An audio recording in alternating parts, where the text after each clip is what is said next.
For you, it's a new point of view to chew over what's new to you. Shoot the breeze, make buddies, and Melissa MCs, families, memories, original artist series.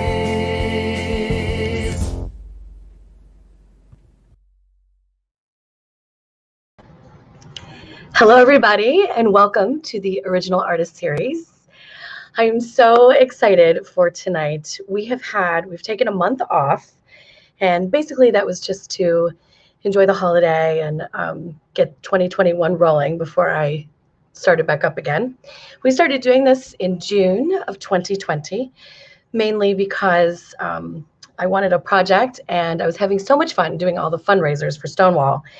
And with that, I decided what was my favorite part of these said fundraisers. And my favorite part really was getting to know my performing friends just a little bit better, digging into a little bit more of their upbringing and their past and their education. And we just really had fun with it. So we've been doing it for a while now, and I want to keep doing it, supporting my artist friends, supporting their projects. And that is basically what we're doing. And tonight we have an amazing, amazing person that I met back in the earlier days of my New York career. Year is a little fuzzy, but definitely we met a few years ago. And we have many, many mutual friends that we both love very dearly. And because of everything online, I've kept up with her career. I strangely pretty much do everything when we got together. So I asked her to be on the show, and she said yes. And so tonight we have Kyra Selman. Yay! Hi. Hi. How are you doing? I'm good. It's good to see you. Good to see you too. It's so fun, with the internet, we can follow each other's careers and things that are going on. And it's so amazing how people know things about me I forget about because we post and we forget about them. So I definitely have been keeping up with you. So thank you for agreeing to come on with me tonight. Oh, of course. It's so good to reconnect with you. Now you're in California right now. That's right? I am in Los Angeles. Yeah. Yeah. It's not quite as cold as it is. Not quite as cold as here. It's quite cold over here. That is true. Cold for us. So one of the things that you posted, something, really, it was like a short post, but it was really positive about how 2020 has been, as some people are saying, a dumpster fire for many people.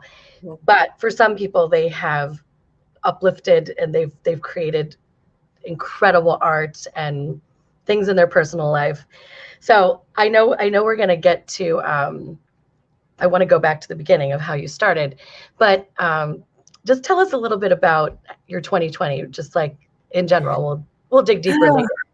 I mean, it's both, right? Like both things can exist simultaneously. So as it has been a dumpster fire and a emotional roller coaster, but I got married. I've directed a show virtually. I've shot a couple commercials, and I'm writing. So it's, trying to, after, eating everything in sight and quarantine and, getting over the depression of being in a pandemic. Right. You got to pull yourself up from the bootstraps and come from where you're at. So that's kind of what 2020 has been. Yeah, absolutely. So tell us a little bit about, because I met you through our good friend Hannah, also Kate and Damon and Ryan and Steve, all at the duplex. But you have been an artist pretty much your whole life, as far as I know. Yeah, in some way, shape, or form. My mom, for some reason, started me and my sister playing instruments when we were super young. So I started playing cello actually when I was 4. 4. Yeah, quite a sight to see, I'm sure. So did she help you carry it to school, or? Yeah, I think we took private lessons. My sister played violin, I played cello, and then at school they had cellos at my school, so I didn't actually have to transport my cello, which was that's good. but I do have it. So, sorry, there's of course a fly like flying around me. So that was kind of my first introduction to music as an individual. I also went to a school that was super arts focused. We did little plays every year from 1st to 5th grade. We had great music classes where we learned to play recorder and xylophone and glockenspiel. And all of it. Now, remind me of where you grew up. Michigan, The suburbs of Detroit. Yeah. Okay. So the Midwest. Yeah, a Midwest girl, through and through. So that was kind of my first introduction to arts, was pretty all encompassing, going to that school where, you know, we did have drama class too in like 4th and 5th grade. And yeah, I always had music and art around. My mom was also really good about taking us to plays, and the Nutcracker is her favorite. So every year we went to go see the Nutcracker Ballet. Do you remember your first one that you saw? My first musical was Cats. Kyra, that was mine too. Isn't that funny? In Cleveland. Yeah. We had here. Yeah. Now it changed my life. Me too. I have 2 stories about Cats. Tell me everything. I have now worked with I worked with the director, Deb Jenke, who was a swing, I think, on that tour. So there's a possibility that I saw him if he was on that show, which I'm not sure if he was. Amazing. Yeah. But he could have been. He could have been. I remember it was at one of the big theaters in Detroit, and I was sitting on the aisle. And if you've seen Cats, in the beginning, they come like through the house and everything. And I was so enamored. I was just like watching everything in front of me that I wasn't paying attention. And a cat came right up to me and was like, "Bear!" And I must have jumped out of my seat because he totally broke. He was like, "Oh my God, I'm so sorry. Are you okay?" And then he like kept going. And I was like, "That was awesome." That's amazing. That's amazing. That's so funny. As a performer, now that like he went backstage, he was like, "Oh my God, I probably scared the crap out of this little girl in the house." That was it. I was like, this is really cool. I don't know. Like, I just want to keep seeing more of this. Right.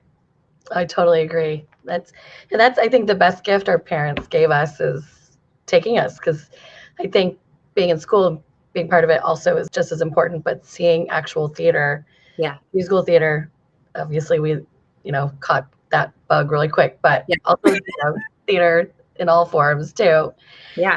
So tell me about so you started with cello. Mm-hmm. What about your first play in school or musical? Not including the little plays that we did as 1st, 2nd, 3rd, 4th, and 5th graders, which we have on video. Actually, my mom converted it all to DVD, so it's pretty hilarious. I didn't really get into musical theater as we know it until high school. Okay. A late bloomer in that. So what was your first musical? Little Shop of Horrors. And that's a big one. Well, I was terrible. I was horrible. I was new to the school. Either way. I was new to the school, and a friend of mine was like, "Are you auditioning for the musical?" And I was like, something to do, because I didn't really know anyone at that point. And I think as like a courtesy, the drama teacher, Mrs. Perryman, put me and my friend Dahlia in the ensemble. And like, there's no real ensemble in Little Shop of Horrors. We were like, she was like, "You're the little kids in the town." So we're like the ragamuffins who just like sat on the stairs during random numbers. And then one day someone didn't show up for rehearsal. And so for, what was it? Oh, she had broken up the character at the end who it's like Miss Luce and the reporter, and it's normally one person who plays all those parts, but she had broken it up. And one of those people didn't show up. And so she had me jump up there during like one of our last rehearsals, and then ended up giving me the role. And that kind of was like, I like this. This is great. Yeah. That's so cool. That's so cool. And you mentioned that you had a great teacher that that really helped you a lot. Do you want to tell us about that? Yeah, that was Mrs. Perryman, the director of Little Shop. She was the drama teacher at Southfield High School. She actually breaks my heart, just passed away this past year from COVID, which is horrible. But she changed my life, and she changed many, many students' lives. She gave me that opportunity. I took her drama class every chance I got. She also let me do whatever I wanted, as far as if a show came and I was like, I think I want to student produce, she was like, student produce. And I student directed another production. And then I was in shows too. And so she was just, that's so great. So loving and nurturing, and helped everyone explore and navigate the creative side of themselves in a way that, a lot of teachers don't have the ability to. She just trusted us, right? That's so great. Her, which was great. She was amazing and was so good at keeping in touch with everyone. She kept up with everything that I did, and everything that I booked. I got a note from her on Facebook being like, oh, that's so good. Yeah, she was a fantastic human. And so what were your college auditions like, being that you had such a great high school experience? I did, but I was not prepared for college theater auditions. It is a thing. Yep. It is. It's hard. People money to coach. I didn't really have any of that. And I also, since I came into the game so late, I didn't decide to major in theater until summer between junior and senior year. So auditions were kind of already happening for a lot of places. I had done a summer program at Western Michigan, and they offered me admittance into their musical theater program. And that's when I was like, okay, I'm going to try this. I'm going to do it. But I was totally not prepared. I drove to Ann Arbor by myself, did a terrible audition for University of Michigan, didn't get in. Just I didn't get it, So I ended up I got into Northwestern, which was great. But I also decided that I wanted to go to University of Arizona. And they, at that time, didn't audition for their acting program. They did audition for their BFA musical theater program. So I went to U of A as an actor initially. And you're using that quite a bit today. So it all works out. Yeah. It all works out. It's a great, they were, at least for a while, I'm not sure, and musical theater rankings are bullshit anyway for college programs. It's six of one, half a dozen of another. And it's so personal to the student and the actor. But one thing I love about their program, and I did end up auditioning for the conservatory for musical theater at the end of my freshman year and got in. So I did graduate with a degree in musical theater, but we took the same acting classes as the acting majors. Oh, that's wonderful. Yeah. So I got to do Shakespeare. I got to do Chekhov. I got to do period pieces on top of everything else and on top of our musical theater training. So it was great. Totally shaped who I am as an actor. I love it. To have all that. Yeah. Something I asked Hannah the same thing, and I asked you the same thing. After college, did you move right away to New York, or did you have a stop or two in between? I had a couple stops in between. I initially, right after college, I went and did summer stock in Cripple Creek, Colorado. A melodrama there every summer at the time that the head of our musical theater department was the director. So he would recruit a bunch of students to go to the mountains of Colorado and do melodrama. And then I moved to Chicago right after that. What was Chicago like? I loved it. I did. It's like a big city with a Midwest attitude. Yeah.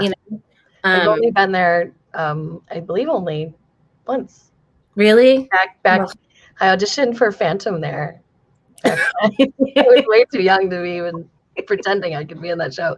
But yeah, I enjoyed it very much. I love it there. The theater scene was great. There's so much, at least when I was there was so much theater all the time. It's just hard to get paid a living wage to do theater. Right. And that Did you do any improv, or did you do mostly? No, musical theater. Theater. Yeah, I was lucky, and I got I got jobs right away because I live with stage managers. So, Right. There you go. Who you know. my roommates were 2 stage managers, and It helps. both of my first jobs there I got because I knew them. So they were long-term. The second job we did for almost a year. We did the show for almost a year. That's great. Yeah. But it did get taxing having, I was waiting tables at California Pizza Kitchen and doing my show at the same time. And it gets tiring. Yeah. Well, you're definitely not alone. Yeah. That's pretty much in everyone's story that I've something like it. Absolutely. Yeah. Yeah. So, I told you I, with your mother, also am converting my VHS tapes to DVD or to not even DVD, digital. And oh gosh, I was going through my videos, and I have several hundred, but I disposed of a few. Like I watched every one and decided what to do with it. But I came across one, and it's interesting because my handwriting is semi-similar to Hannah's, and my friend Jamie, I lived with both of them in Queens, at some point. And so I pop this tape in, and I hear, what was the line? What's Velma's line? Pop. 10 times. It was you doing your cruise show with Hannah. So I sent Hannah like a still because I was about to interview her, and I'm like, okay, I'm not going to show this, but this is amazing. I was like, what is this? And she's like, oh, that's our cruise show. I think I told you, like, you sound and look fantastic. But that was a reminder, A, I need to get in touch with you. B, that you performed on Disney with Hannah. I did Disney Cruise Line with Hannah. So what was that like? What was Disney Cruises? Because I've done a bunch of cruises. I never worked on Disney. What was that like? It was crazy. I met some of my best friends in the world, as you know, from that contract, which was amazing. I auditioned out of Chicago. That was my last audition that I did. And I pretty much got the job right away. And Ron LaRosa, who was the casting director at the time, was like, do you want to leave in, what did he say? Something like, do you want to leave in 2 weeks or 2 months? And I was like, 2 months. I was like, I can't get my life together in 2 weeks and leave for 9 months, So it was actually me and Jennifer Hudson were the only 2 Americans out of our cast who were cast out of Chicago.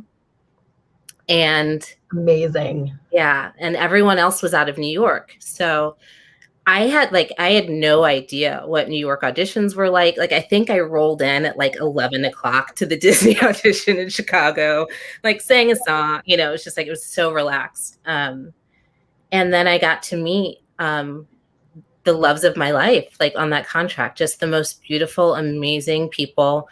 We loved each other so much. It's my sister. Thanks for coming. Yeah, we're still really, really close to this day. It's, and from doing cruise ships, it's I always say you feel every emotion possible, from the highest to the lowest lows. Yeah. But it was the longest run of a show I had done to that point, which takes some effort to do every day. And now, what track did you do? Because I know Hannah. Mm-hmm. I can't remember. She did the Belle, or did she? Was she okay? What track did you do? We did Hercules the musical, so I was one of the muses in Hercules the musical. Okay. And then there's that makes sense. Yeah. You're beautiful. I'll show you have to be beautiful to do that.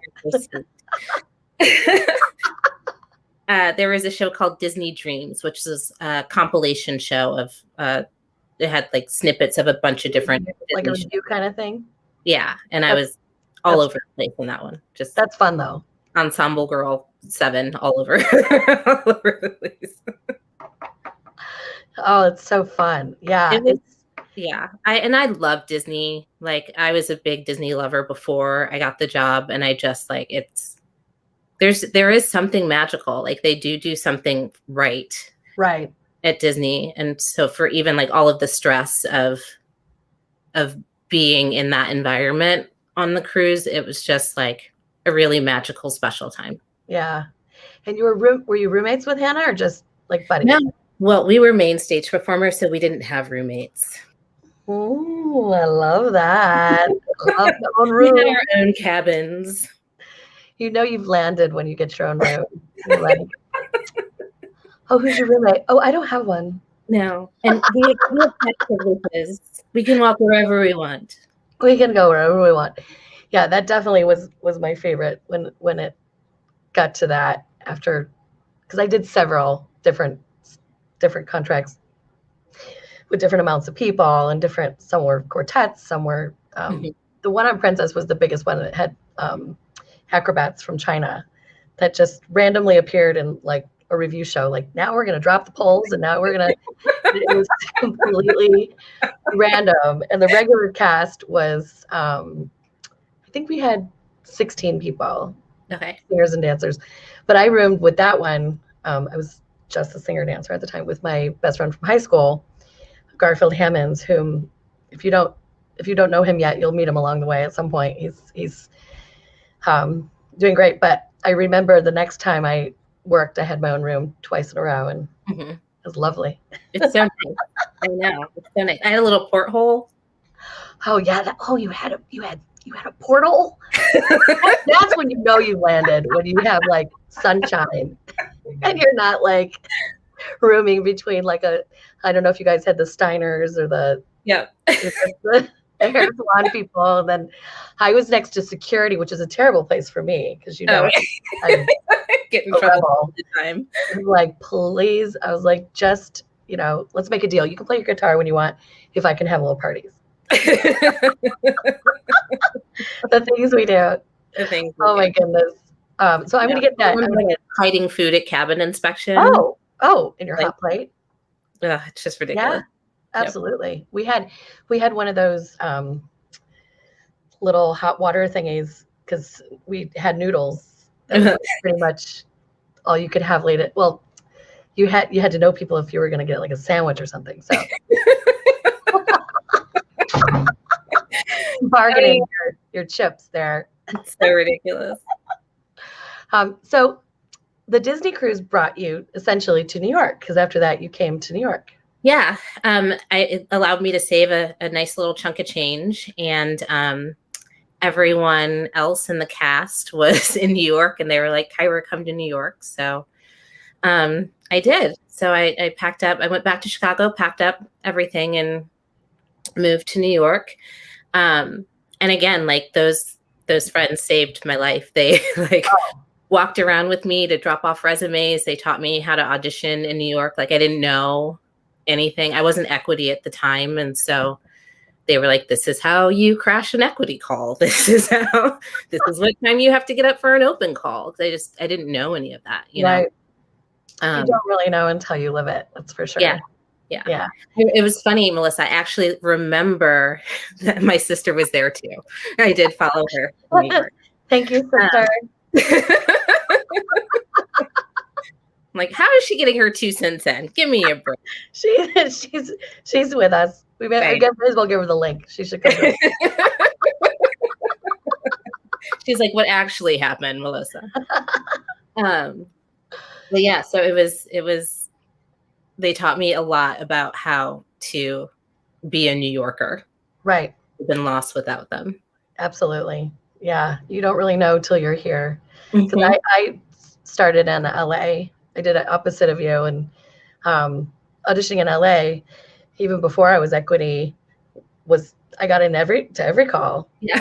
And one director once said, wait to get your equity card so we can keep using you, because I did a lot of ensemble work there, but and it bumped my resume. But when I got to New York, if I didn't have an appointment, I was lost. Like in the beginning, like there's really 300 people here because I came with my equity card. So it's kind of like good and bad because I was like, well, I don't know. Like there's still 300 people on this list. Equity call. Yeah. I remember them telling me. I remember like Damon and Hannah telling me about their audition experience with Disney, and they were like, well, we got in line at 6 a.m. and then there was like 500 I was like, what are you talking about? But that was, going up with your hair in curlers and doing your makeup in line. And that kind of was the day before cell phones were like advanced, where you could like have a conference call, do your taxes, and play Candy Crush. I mean, Hannah was a big reader. I know that she used to take books. I would too. Yeah. Yeah. Books and just read and it's just incredible. What a time. Yeah. So we're in New York. You're in New York. You're with everybody. I know I met you at some point. I have a picture with you, me, Michael Casera, Hannah, random, right? Hannah, Ryan. I think Damon was in the picture, like totally like kind of like but I think that was around 2007. Okay. I was on a cruise. I was on like a break. They had dry dock. And I just remember seeing you then. So before we get to LA, because we've got a lot to talk about, tell me a little bit about your New York journey. New York was great. It's like, some of my best memories are my time in New York. I always tell everyone, if you can live in New York, especially like in your 20s, please do it, because you just, I was living my best like Sex and the City dreams. Audition wise and like show wise, I worked, here and there. I worked at the Hangar Theatre twice, which was wonderful. That's where I got to play Belle in Beauty and the Beast. And that was an amazing experience too. Just another one of those like dream casts where I'm still friends with quite a few of those folks as well. But the thing about auditioning in New York is that like 9 times out of 10, you're auditioning to do a show out of town. So it's like, right. Absolutely. So that's, finding sublets and all that stuff. And then I had, like 7 or 8 to producer callbacks for Mamma Mia and didn't book it. And that wears on you. And I think it just like, the schlep of the audition book and the character shoes and the dance call outfit and that whole life, I think it just started to wear me down a little bit. And I was like, I don't want to stop acting. Like, I don't want to not be an actor, but I don't think I want to do this right now. So I'm not sure how, like, what is next? What do I do? Same. Yeah. Same. Like, more the same. Yeah. I hear you. Now, so we met, a while ago, and then we saw each other at the duplex when I was working there. And I remember I was telling you, Steve used to come and keep me company and do every single song he wanted, because before like 5 o'clock, 6 o'clock, there was only like 2 people there. Yeah. And so I'm like, you get to hear whatever you want, because this is what we're doing. This was before like streaming and before videos and before many people had like, smartphones. But I remember definitely knowing that you two were best friends. And he just was just so nice to me. It was just nice to have. I always remember people who are nice to me. Let's just put it that way. Well, especially in the service industry. Oh yeah, when you're young and I don't know. But you told me you had a funny story about Steve. Yes. So Steve, who is actually now my manager, ironically. Right. Agency is he? He's on his own. He owns his own company. Right. What does he call it again? 44 West Entertainment. Right. Okay. And he's also based in LA. Is he back here? He is technically bi-coastal, but he's been in LA for the pandemic. So okay. Yeah. So I remember last time I saw him was at Mama's. It had to be like a couple years ago, just like randomly. But I think he was visiting. I don't think he was staying here. It's been a couple of years now, I think. Yeah. Anyway, always happy to see him. But I want to know the story. So Steve, tell me. You said you had a story. But I didn't know. It's one of my favorites. Steve was a freshman at U of A when I was a junior, and freshmen have to do like their costume class and their stagecraft class, and you have to crew a show. We were doing a production of Cabaret, and Steve was on the costume crew for Cabaret. So the first thing he says to me when he meets me was like, "Oh, your name's Kyra? I sewed your bra." And I was like, "Hey, thanks." He had made one of my costumes. Yeah. So we struck up a friendship, and I used to take him and his friend Lauren to all of the upperclassmen parties when they were freshmen. So I would take them around with me, and I would tell them, like, if the party gets broken up, like if the cops come, go hide in the bathroom and lock the door. And no matter, like, if the cops knock, don't open the door. I will always come back and get you. And they were like, okay, that's weird, but okay. And sure enough, we were at a party one time and the cops came. And so Steve and Lauren went and ran and they locked themselves in the bathroom, and cops checked everyone's ID. And then as soon as they left, I was like, it's me. The cops are gone. And I think I probably had like a beer in each hand or something. Like, let's go. So yeah, Steve was like my little baby brother back in college. So fun. Used to take to all the parties and corrupt him. Wow, we always need a big sister like that. For sure. That's for sure. We don't do that alone. No. I will corrupt you and make sure you don't get arrested. Oh, I love that story. And he's just so fun. So, your journey in New York, what prompted you initially to move to Los Angeles?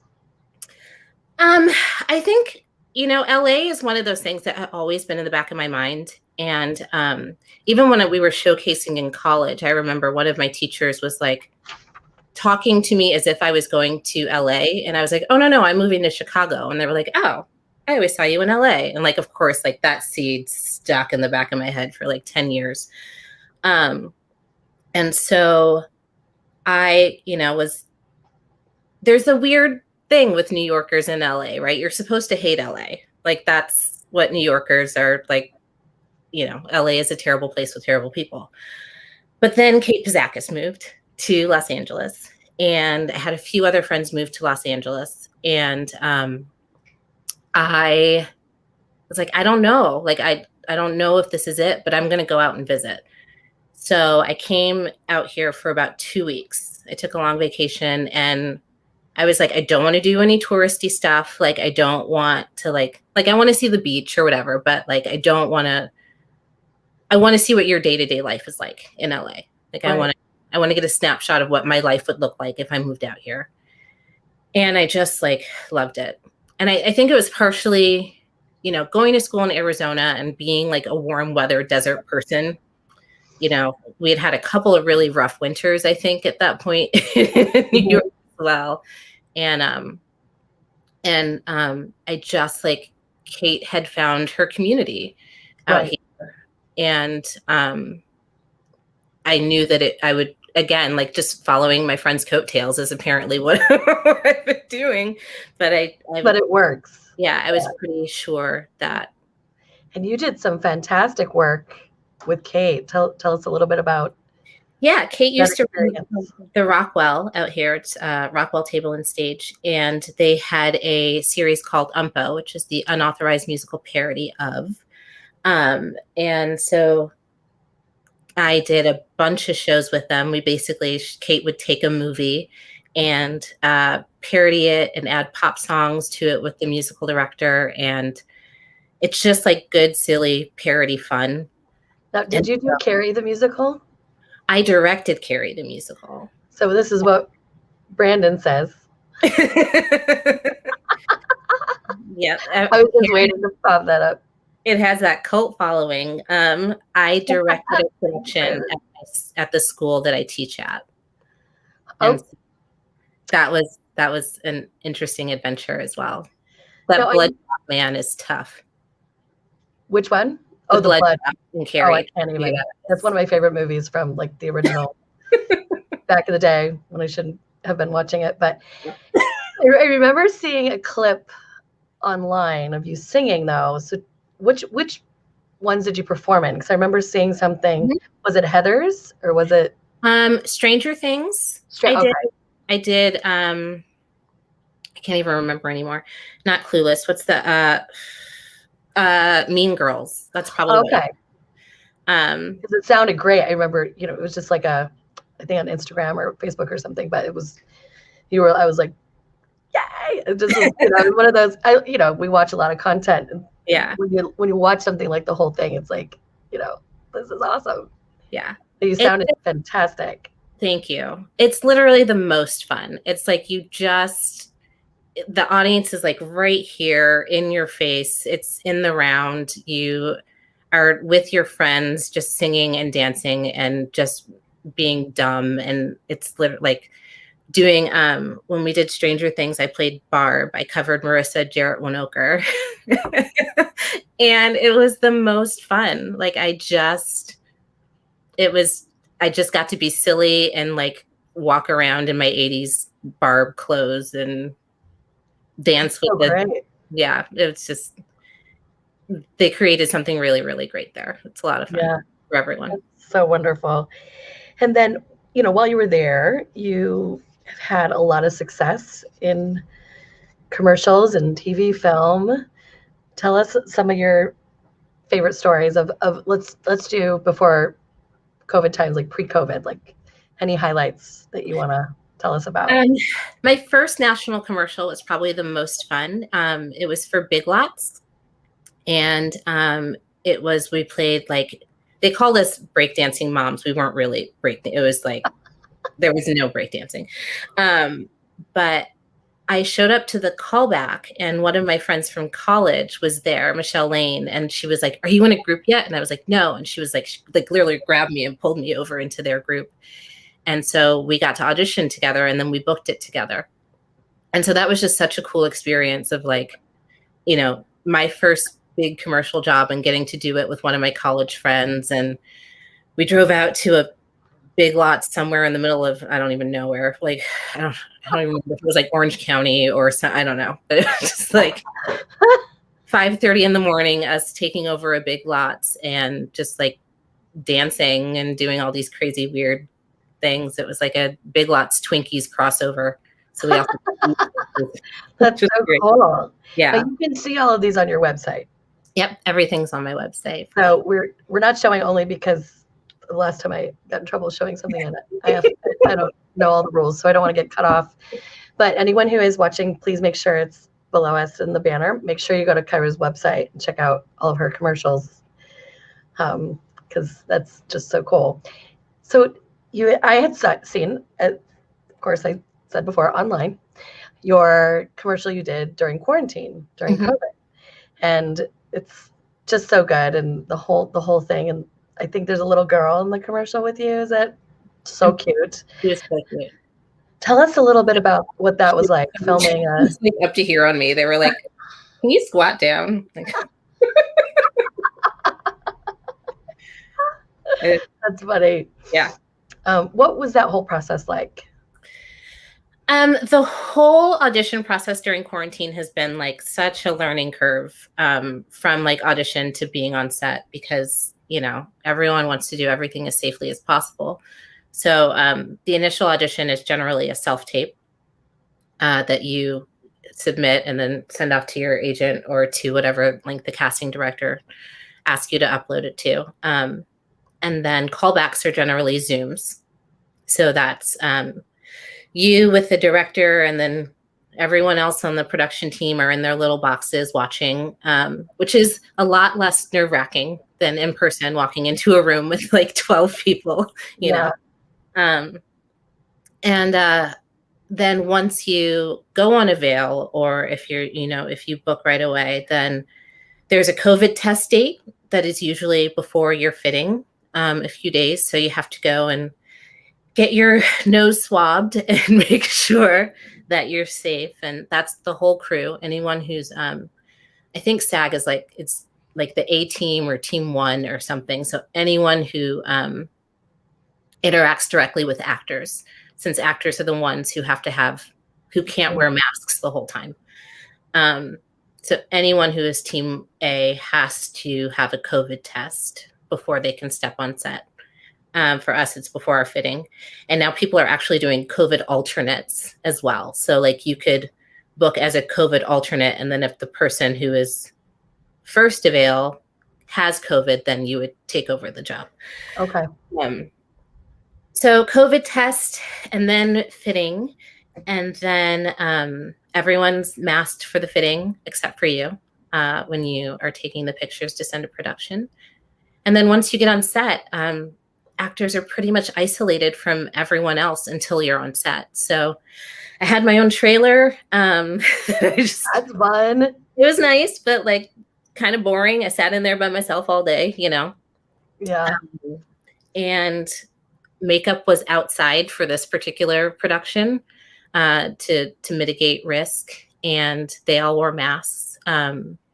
Once we got onto set, we rehearsed everything with masks on, and then right before we shoot, the director says, "Okay, masks off," and you take your mask off. I handed it to the makeup person, and we would shoot. And then when they would cut, she would run back and give me my mask. And wow, yeah, it was pretty. I felt really safe, though. I will say, like, that's it was. great.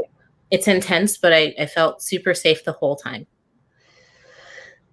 That's so interesting how, a different world. Yeah. Yeah.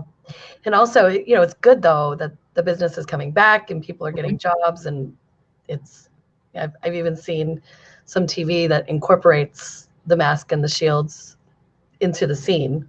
Yeah. I think I don't know. I always go back and forth on that because it's like we watch TV and movies to escape. So to see people, you can't ignore, and it's like you can't ignore the fact that we're in a pandemic. Right, exactly. But like also watching people act through masks and shields is like, can you just let us forget for like 5 minutes? So. Just distance, shoot it from a distance. So I just think all that's really interesting, but I'm glad that, you're working and like things are still happening. And you mentioned that you directed a musical in quarantine. Mm-hmm. I did. I virtually directed. What was that like? Oh gosh, it's hard. It's really hard. I was lucky enough to get hired by the University of Hartford. Oh, that's great. Yeah, their theater department wanted to do. They were supposed to do 2 musicals this past semester, and of course, with COVID, weren't able to do them. So they were trying to figure out what their productions were going to be. They had a class in the spring semester where some of their students had written original songs for musicals or little short musicals. And so they decided to turn those songs into a song cycle, essentially. So I had to come in and figure out what it was going to be, which was really, really daunting because the songs weren't written to go together. They were just kind of written. Right. And the composers were really great. They were all students at the University of Hartford, and they wanted so badly for their songs to be good, so much so that a lot of them were like, "No, we're going to write new stuff." And I was like, "We don't have a whole lot of time." So maybe not. So if you're going to, you need to do it now. So we did about a month of pre-production with the writers, getting their material in shape and also getting it in shape to be scored and read by actor-singers because they had all performed each other's pieces. So some of it was like not notated in a very professional way. And I should say that the class that they wrote these songs in was taught by our musical director for the class. So he was super familiar with them and their strengths and their weaknesses. And then unfortunately, right before we went into musical rehearsals with the actors, he had a medical emergency and had to leave the production. So the composers ended up teaching their own material, which is a great lesson for them. Not having done that before. And the students were super gracious. They were amazing, just kind of rolled with the punches. We had to postpone our stream date because we had to have someone else come in to do all of the tracks for them. So it's just like, I joke that it was peak 2020 and that like anything that could have went wrong, but they were wonderful in how they handled it. So the students learned the music. They shot all of their pieces. They made little music videos on their iPhones. And then I kind of like did a storyboard script of the order that I wanted everything to go in. And then we had a film student edit it together. And yeah, it was crazy. It ended up being songs in the time of COVID was essentially what it was. And I was really proud of them, but it was a lot of work. And teaching music over Zoom is Like, I'm amazed that it sounded as good as it did. It just did. Yeah, that's a great experience. To what great musicians those kids are, because, you know, like, you can't have two people sing at the same time on Zoom. It's not like, okay, sopranos, now your turn. It's like we had to have every individual student sing their part. Record it and all that. Yeah. Yeah. So it was. Well, I'm super proud of you. I'm glad that you got through it, and, you know, better than ever. You know, that's one of those things where you get through it, then you're just all that more equipped for the next time. Yeah. Somebody asks you to do something like that. Or I'll just say no. Right. Exactly. So I don't know if I asked you this, and I'm not sure if you even want to talk about it, but how did you meet your husband? We met on Bumble. Oh, okay. I didn't prepare. I didn't ask you. Yeah, we met online. That's fun. Yeah, it was. My friend's joke. He was like, I think my second ever date in person on Bumble or on any. No, I like did OkCupid for like a second and went on one date and was like, this is terrible. And then a couple of years later, my friends convinced me to go on Bumble, and he was my first in-person date and my last. He won. Or you won. You both won. That's so cool. I love it. I love it. Well, speaking of spouses, my Leonie's mom is watching from South Africa. Oh, she sets her alarm. Thank you, Ina. Thank you. What time is it in South Africa? What time is it, Leonie? Oh, she's delayed. She's listening in her ears. Oh, okay. I think it's 6 hours. 6 hours ahead. So she sets her alarm, and so she's always watching and supportive. Yeah, and she's a sweet mother-in-law. So it makes things easier, doesn't it? Yeah, definitely makes everything so much easier when they're supportive and wonderful. So thank you, Ina. Thank you, Ina, for coming. You guys will meet in person one day, someday. We have to take her. I have to take Leonie to LA someday. Yes, she's only been, I think, to like 5 states: Ohio, Florida, New York, obviously, barely even New Jersey because we never go over there. But, yeah, but we could. We could, but yeah, LA is definitely on our list. So I will definitely be giving you a call when we're eventually coming. So we have about 10 minutes left. I just wanted to get your take on just a few things because I think it's really fun just to hear people's different opinions. So my first question is, of all the actors, I'd like to split it up. 2 different questions. Okay. Favorite actress?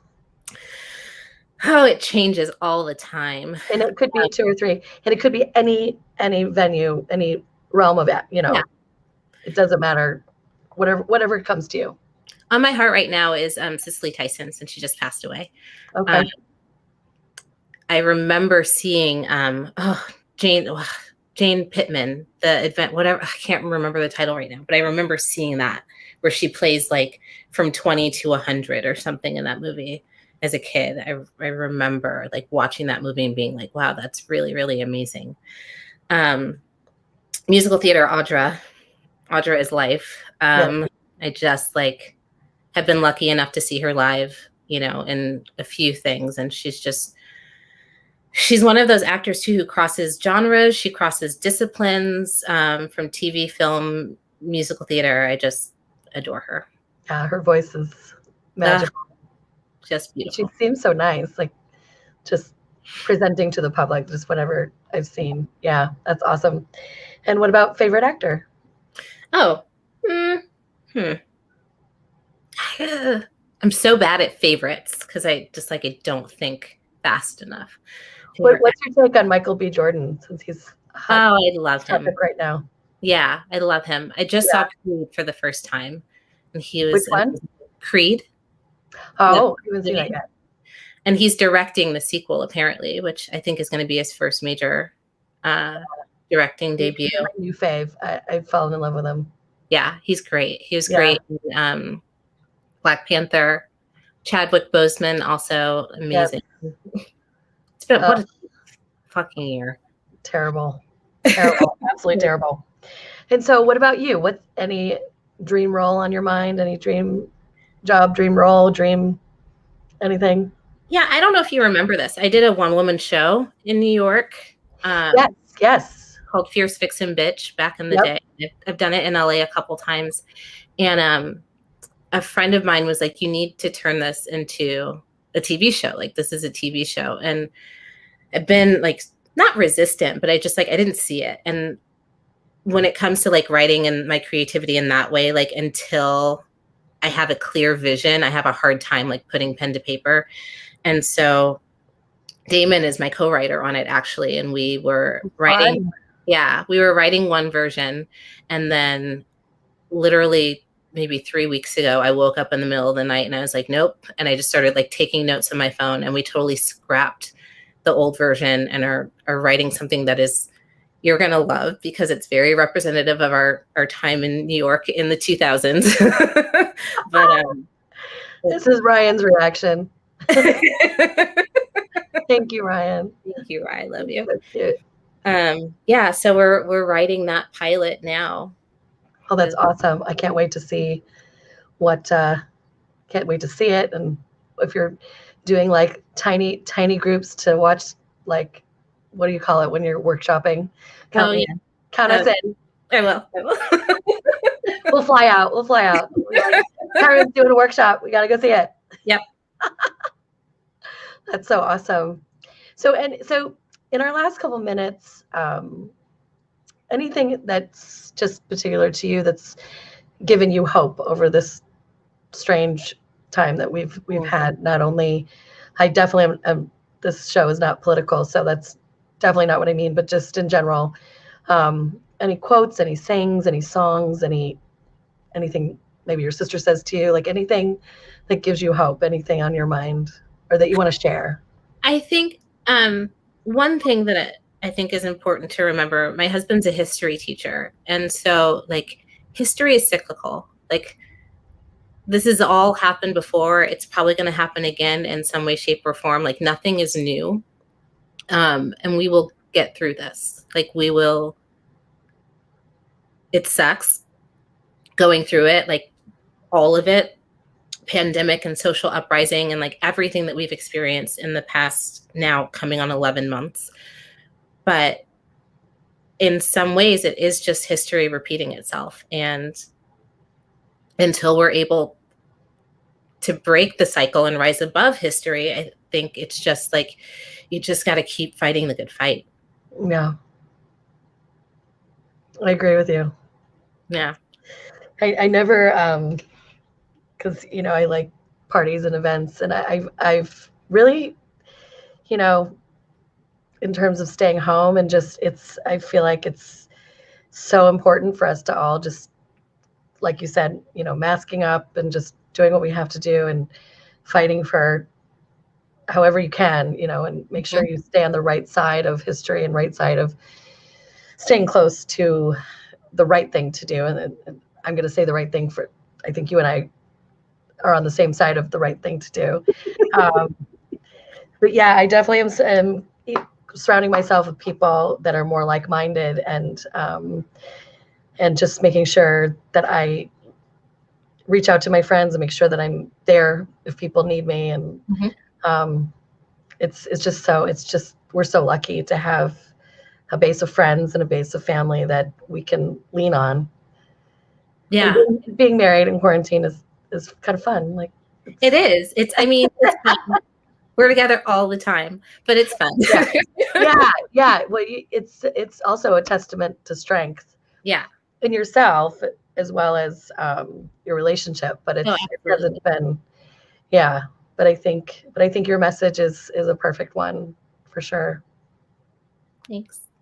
And it's only, what is it, 6:00 there? Almost. All right. Any plans for the night? Anything fun happening? Not really. I'm taking a couple classes tomorrow morning, so. Okay. I didn't keep you up too late. No, it's only 6:00 here. I'm still a night owl. I cannot shake that from. Oh, me too. It's so hard. I perk up around this time, and I do have a job. I work during the day. So sometimes I'm like, I look like I'm napping. I'm awake. I'm just like, those old habits die hard. Those, you know. Yeah, and luckily, my my boss has, I think she's a night owl. Like, she's a former musical theater performer, and she made the transition. I made it around 40, but she made it around more like the late 20s. Not the late 20s, her late 20s. But it is nice. I finally have landed in a job with other performers where we are doing something completely different, but it's also like bringing that entertainment element to your day. Yeah. And that you're allowed to be a little bit big and bold, and you can laugh loud. Like, you don't have to, like, because it's hard, like, to find a job where your personality, you're allowed to bring, well, the whole LGBT thing for me, like, I'm allowed to bring that to work. I'm allowed to bring my personality. And I think that's important to be ourselves. Absolutely. We're big, girl.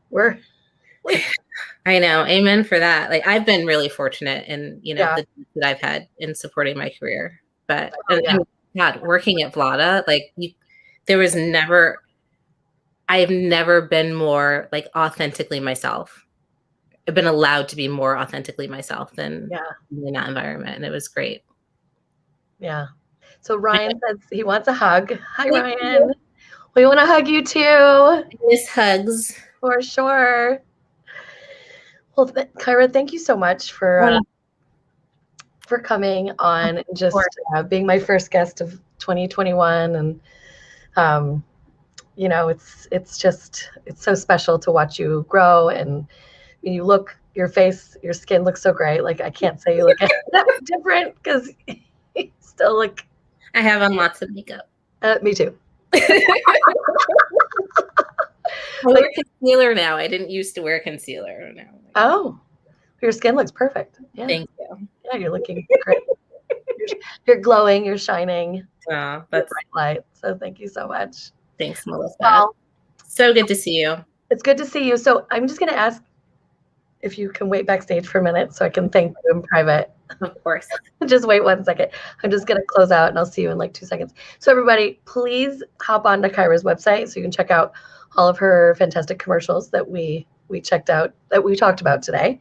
And I don't know, we'll check in a few months and see how you're doing and see what next with your projects and everything. Absolutely. All right. Thank you, darling. I'll see you in a second. Okay. Bye. Everybody, that was Kyra. And tonight's my first night using my green screen that's hilariously falling over my head. But it's been super fun trying to use it. And thank you, everyone, for hopping on. Thank you, Ina. Thank you, Ryan. Thank you, sister. Thank you, Clarissa. Thank you, Mom. I really appreciate it. And special thank you to Leonie, the wife, for always helping me put this together.